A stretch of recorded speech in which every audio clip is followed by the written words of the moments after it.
Hi everyone, Dr. Liz here. I'm a sleep and anxiety specialist. I also have a subspecialty in adult ADHD and autism evaluations, as well as supportive treatment. So, nothing wrong with you. We don't look at like, oh my God, you're doing everything wrong or, something's broken. No, we look at all your positives and how you can use those to help yourself.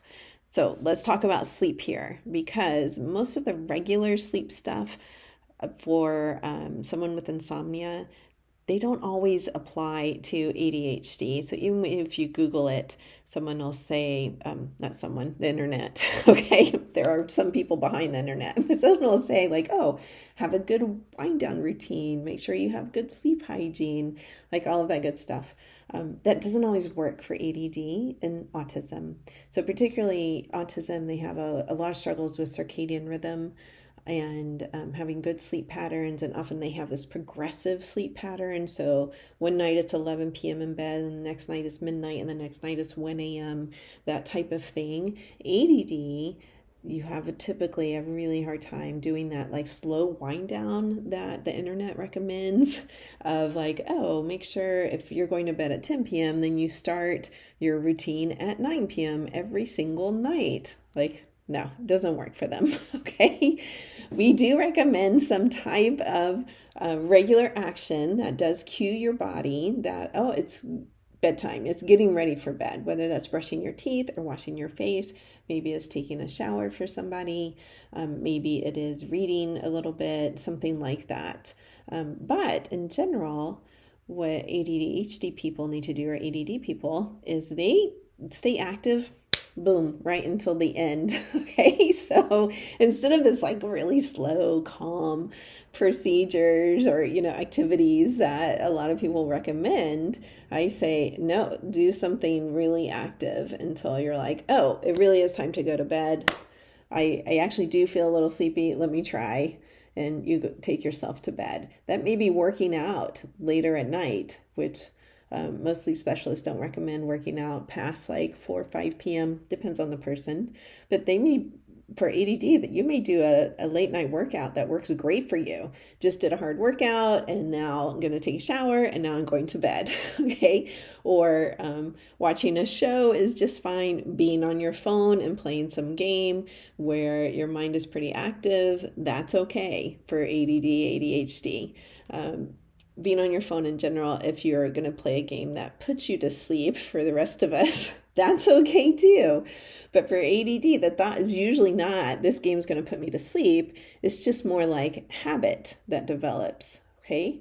It's more of an activity thing of, oh, my mind keeps going, it lets us stay active. We can actually help you train your brain to start to slow down some.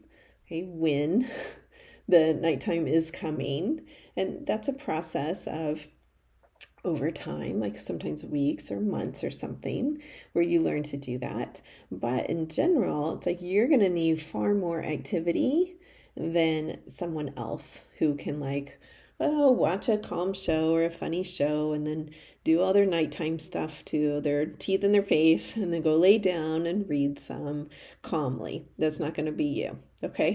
So, just so you know that. All right. And so your partners don't complain. Like, what are you doing? You should be calming down. You should be doing something calm.